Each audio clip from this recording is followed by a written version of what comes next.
अस्सलाम वालेकुम स्टूडेंट्स, मेरा नाम है मोहम्मद उमर और मेरा ताल्लुक़ है टेक स्किल एकेडमी से। और ये आपकी ओरिएंटेशन क्लास है ACCA F4 के लिए। अच्छा, थोड़ा सा मैं अपना बैकग्राउंड बता दूँ तो मेरे पास प्रोफेशनल एक्सपीरियंस जिसकी आप बात करते हैं कोर फाइनेंस और अकाउंटिंग का अराउंड 6 ईयर्स है। इसमें से 5 साल जो है वो कॉर्पोरेट रिपोर्टिंग का एक्सपीरियंस है, जिसमें मैंने फाइनेंशियल स्टेटमेंट्स पे काम किया हुआ है, आपके अकाउंट्स पेबल रिसीवेबल कंपनीज़ की ये सब चीज़ें, अकाउंटिंग पॉलिसीज़ कंपनी की, इन सब चीज़ों पर मैंने काम किया हुआ है। और पिछले 3 साल से मैं टीचिंग प्रोफेशन में भी इन्वॉल्व हूँ, जिसमें मैंने BCom के ICOM के बच्चों को अकाउंटिंग के कोर्सेज़ पढ़ाएँ, जैसे कि कॉस्ट अकाउंटिंग हो गया, फाइनेंशियल अकाउंटिंग हो गया। और उसके साथ साथ ACCA के फाउंडेशन लेवल जो है ACCA F1 FA1 MA1 FA2 MA2 ये सब्जेक्ट्स में पढ़ाता जा रहा हूँ। और पिछले 2-3 बैचेस से मैंने F4 भी स्टार्ट किया है।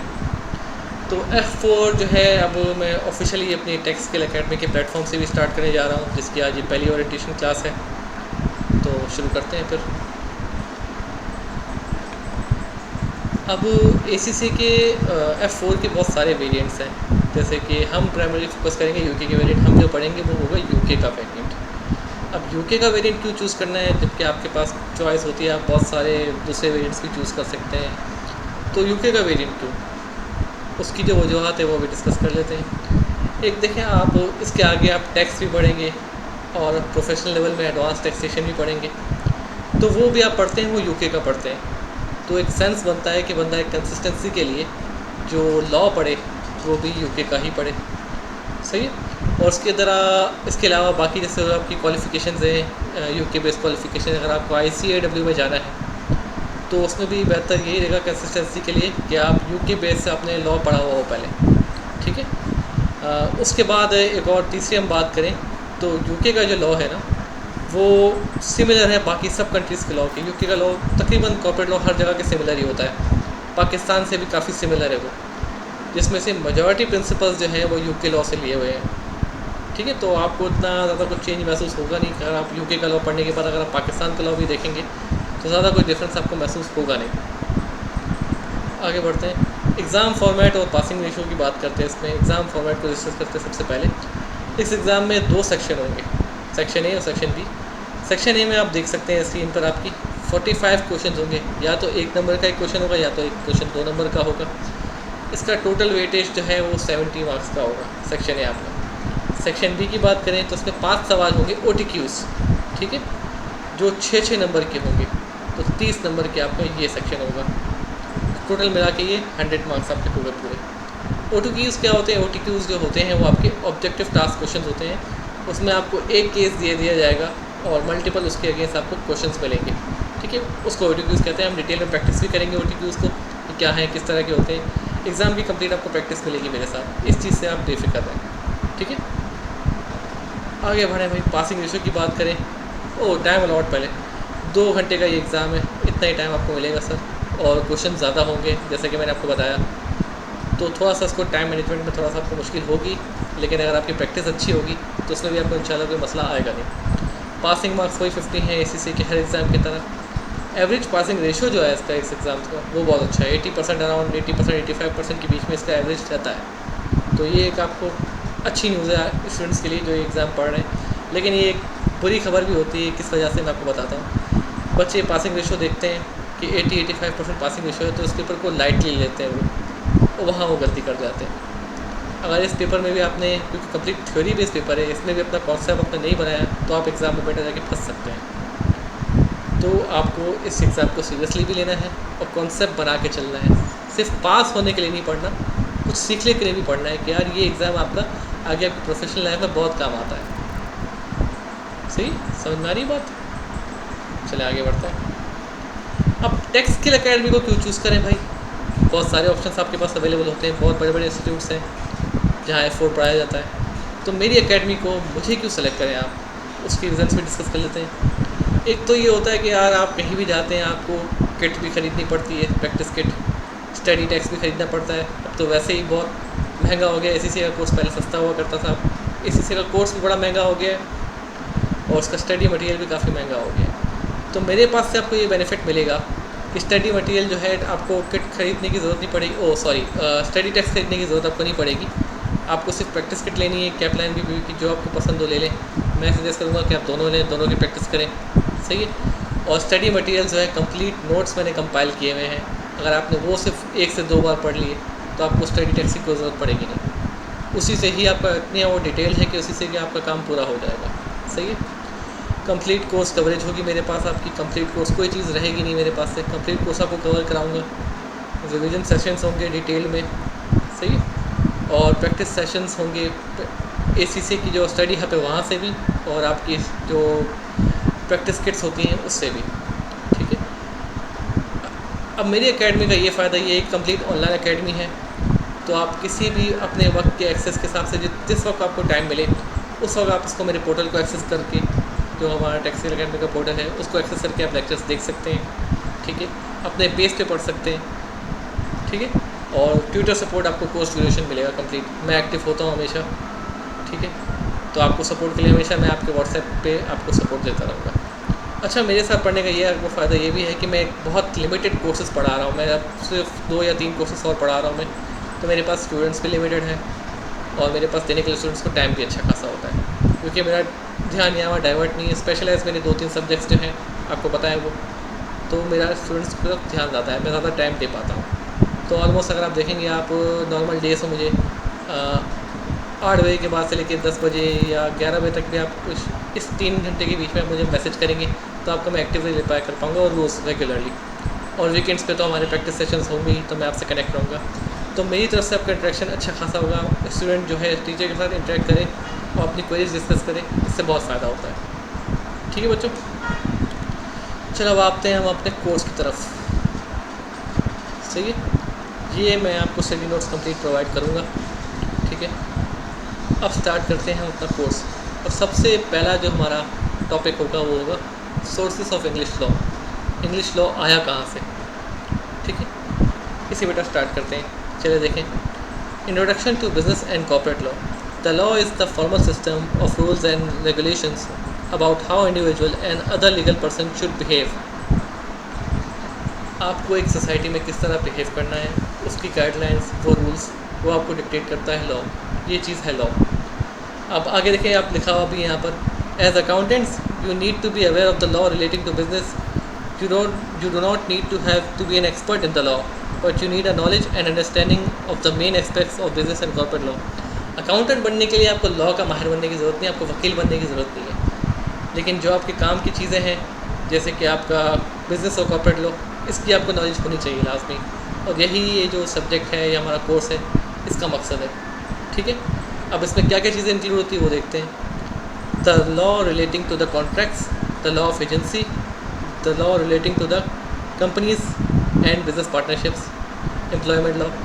ये सब चीज़ें वो हैं जिनकी अकाउंटेंट को ज़रूरत होती है, उसकी नॉलेज हो अकाउंटेंट को, ठीक है। इस चीज़ की नॉलेज के बगैर अकाउंटेंट इनकम्प्लीट है, ठीक है बेटा। अब आगे बढ़ते हैं, क्या है भाई, where does the law come from, ठीक है। Before going into the detail of different aspects of the business and corporate law, it is important to understand where the law comes from and how it establish. Law कहाँ से आया और establish किस तरह होता है, सही है। Some countries have a comprehensive set of formal laws which are contained in a number of legal codes. England however does not have a codified legal system, ठीक है। इंग्लैंड का कोई एक लीगल कोडिफाइड सिस्टम नहीं है, वो एक set of laws पे है, वो उसी पे चलता है। और वो सेट ऑफ लॉज कहाँ से आते हैं, क्या उनकी मेन सोर्सेज हैं, वो नीचे लिखी हुई हैं। There are 3 main sources of English law: case law, also called common law; legislation, also called statute law; and the European Union। European union बेटा यूरोपियन कंट्रीज़ का एक यूनियन बना हुआ है, उसमें भी अगर कोई लॉ होता है वो भी इंग्लैंड पे लागू होता है, ठीक है। अब यूरोपियन यूनियन का जो इफेक्ट है वो हम लेटर पढ़ेंगे, सही। अच्छा, एक और चीज़ मैं आपको बताऊँ, देखिए कुछ जगह जैसे कि कराची है, मैं कराची से बिलोंग करता हूँ, तो कराची के एक मखसूस एरिया में कुछ सालों से कोई चीज़ चलती आ रही है, पाकिस्तान में कोई चीज़ सालों से चलती आ रही है, तो वो वहाँ का कानून बन जाता है। वो एक्सप्रेस कानून ना भी हो, इम्प्लाइड हो, ज़बानी बोला नहीं जाता, कानून वहाँ पे है नहीं, कहीं लिखा हुआ नहीं है, लेकिन क्योंकि सालों से प्रैक्टिस होता हुआ आ रहा है तो कानून का पार्ट बन जाता है। अब वही बात वो यहाँ पे आपको बता रहे हैं। It is possible that local custom and practice may provide a source of law, so that the law is based on the rules that have been practiced for many years। However, although custom may occasionally be source of an existing law, it is most unlikely to provide a source of new law. नया law नहीं बन सकता वो, सही। New laws originate from legislation, the European Union और case law. नया law जो आपका बनेगा वो पार्लियामेंट के थ्रू बनेगा, लेजिस्लेशन के थ्रू बनेगा, ठीक है। पुराने जो आपके चलते आ रहे हैं उस पर आप हो सकता है वो उसका नए लॉज पे अमल दखल उसका हो, थोड़ा सा उसका एक वेटेज हो, लेकिन वो नया लॉ बनाने में कोई हेल्प नहीं करेगा, ठीक है। अब आते हैं सबसे पहले इंट्रोडक्शन टू कॉमन लॉ पे। केस लॉ और common law is that established by the judicial decisions in the English court. Some decisions made by the court are binding and similar. Subsequent legal cases should be decided on the basis of law established in the earlier case. अब इसका क्या मतलब मैं आपको समझाता हूँ। देखिए, जज का जो डिसीजन होता है इंग्लिश कोर्ट लॉ में इस तरह चल रहा है कि आपका एक केस आया, ठीक है। अब जज ने केसेस के फैक्ट सुने और उसकी बेसिस पे एक डिसीजन दिया। अब वो डिसीजन एक एग्जाम्पल बन जाता है, एक प्रेसिडेंट बन जाता है, सही, जिसकी बेसिस पे आने वाले तमाम केस जिसके फैक्ट्स इस केस के फैक्ट से सिमिलर हो उसको अफेक्ट करता है, सही। सपोज़ करें आज एक एम्प्लॉयमेंट का केस आ गया मेरे पास, मैं जज हूँ, मेरे पास एक एम्प्लॉयमेंट का केस आ गया। अब मैंने उस केस के फैक्ट्स को देखा, परखा अच्छी तरीके से, फिर अपना जजमेंट दिया, तो एक प्रेसिडेंट बन गया। अब आगे आने वाले तमाम केसेस नहीं, जो भी आगे केसेस आए और उसके फैक्ट्स मेरे केस जो मैंने फैसला दिया है उस केस के फैक्ट्स से सिमिलर होंगे, तो ये प्रेसिडेंट जो मैंने सेट किया है वो वहाँ पे भी लागू होगा, उसको फॉलो किया जाएगा, ठीक है। अब इसी प्रोसेस को कहते हैं doctrine of precedence. Subsequent legal cases are decided by a similar case that had preceded it.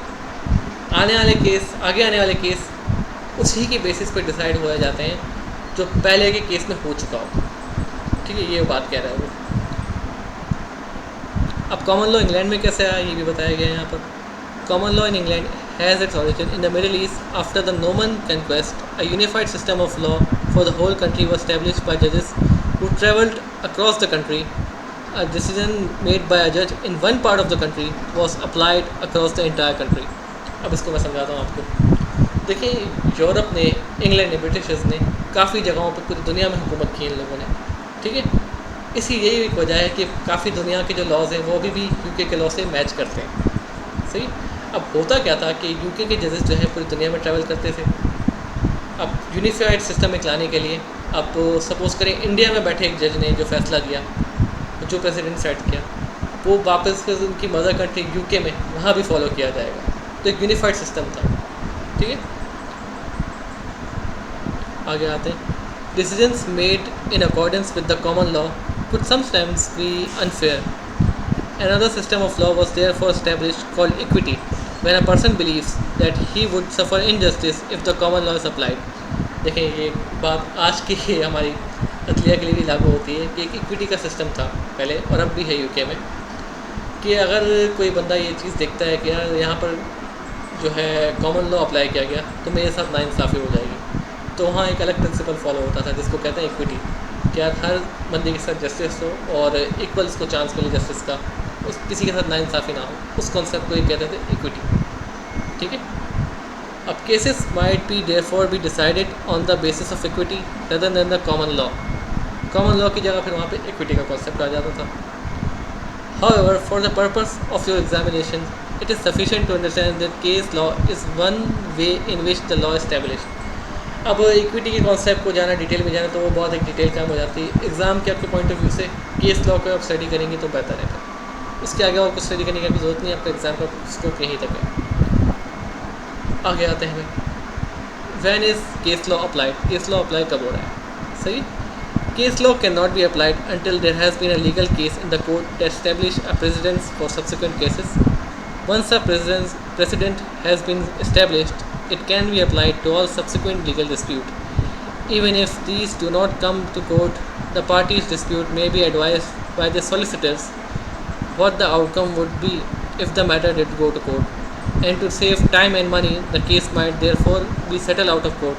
अब केस लॉ अप्लाई किस तरह हो रहा है भाई? केस तभी अप्लाई हो सकता है यहाँ पर कि जब दो बंदे कोर्ट पे जाएं, तभी वो एक केस कहलाता है, क्योंकि प्रेसिडेंट्स पहले बन चुके होते हैं, सही।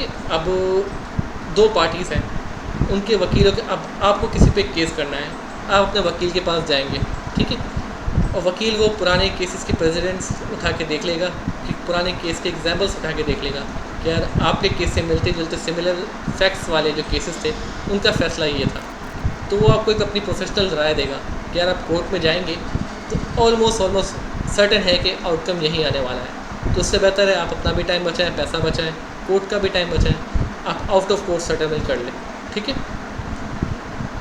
अब case law might establish a precedent in two type of situations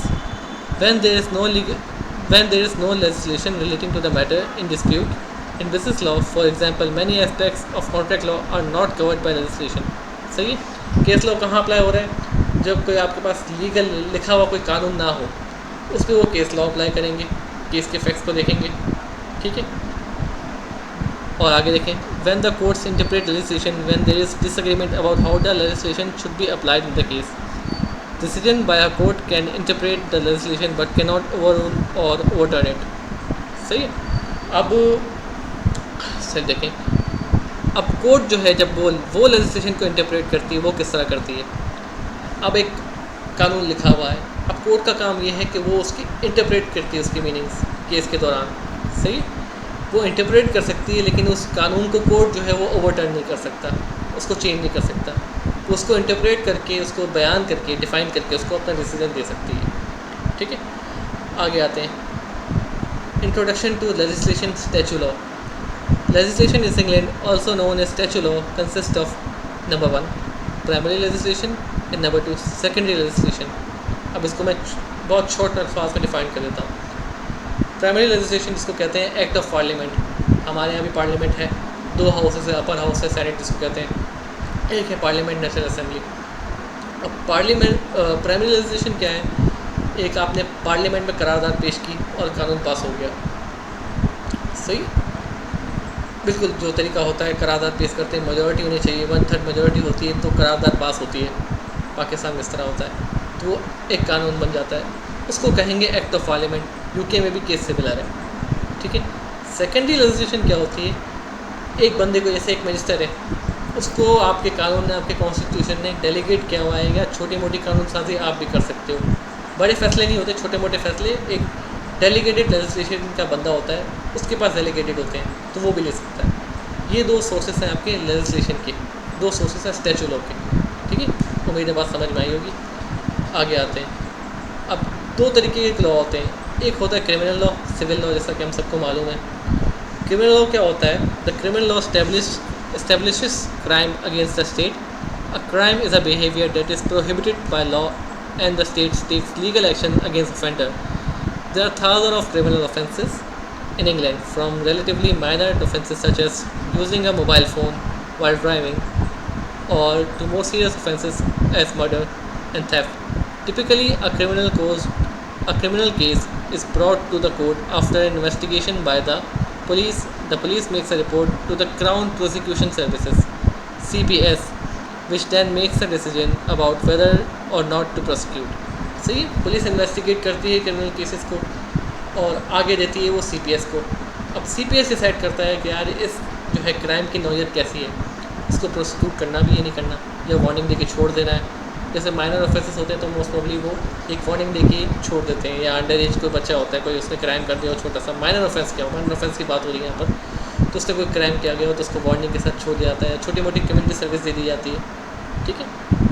ये होता है, अब वो CPS के ऊपर होता है वो प्रोसिक्यूट करें या ना करें, ठीक है। आगे देखें, for criminal cases there is trial by jury, however there may be an appeal and appeal will be heard by 1 or more जजेस विदाउट अ ज्यूरी।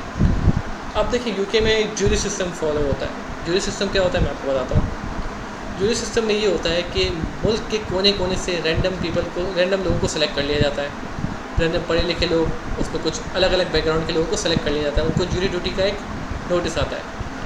अब जो केस सुना जाता है उस केस में फ़ैसला जज नहीं कर रहा होता कि बंदा गिल्टी या नहीं गिल्टी या इनोसेंट है, वो फैसला जज नहीं करता।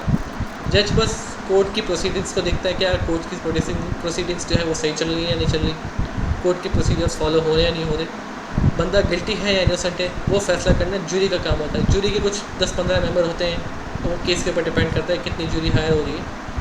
जूरी के मेंबर्स जो होते हैं वो एक यूनानिमस फैसला करते हैं कि भाई हमने केस के फैक्ट्स सुने, सबूत देखे, विटनेस के बयान सुने, उसके बाद हमने डिसाइड किया कि बंदा गिल्टी है या इनोसेंट है।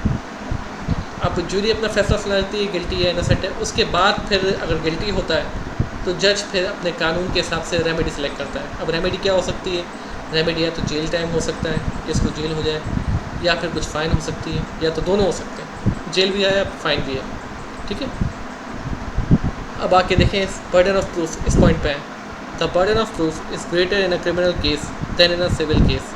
In a criminal case the accused must be found guilty beyond reasonable doubt. ये पॉइंट बहुत इंपॉर्टेंट बेटा, याद रखना, beyond reasonable doubt. In a civil cases decisions are reached on the balance of probabilities. This means that it is more difficult to find a person guilty in a criminal court than it is to find the same person liable in a civil court for a similar or related offense. अब ये point क्या है मैं आपको समझाता हूँ। देखिए, criminal case में जो कि सज़ा ज़्यादा सख्त होती है, फ़ाइन ज़्यादा सख्त होती है और बंदे की लाइफ अफेक्ट हो सकती है, तो उस पर जो फैसले होते हैं बियॉन्ड रीज़नेबल डाउट जिसको कहा जाता है, कि कोई शक व शुबे की गुंजाइश ना रहे कि बंदा हाँ गिल्टी है। ये क्रिमिनल केस में होता है। सिविल केस की बात करें तो बैलेंस ऑफ प्रोबेबिलिटीज़ जिसको कहते हैं कि छोटे मोटे सबूत भी सारे जो हैं सबूत इस बंदे की तरफ इशारा कर रहे हैं कि यार यही बंदा गिल्टी हो सकता है। ठीक है, लेकिन क्रिमिनल केस में होता है कि यार कोई शक व शुबे की गुंजाइश ना हो। इसलिए ये चीज़ है कि क्रिमिनल केस में जो है वो एक पर्सन को गिल्टी क्या कहते हैं इसको,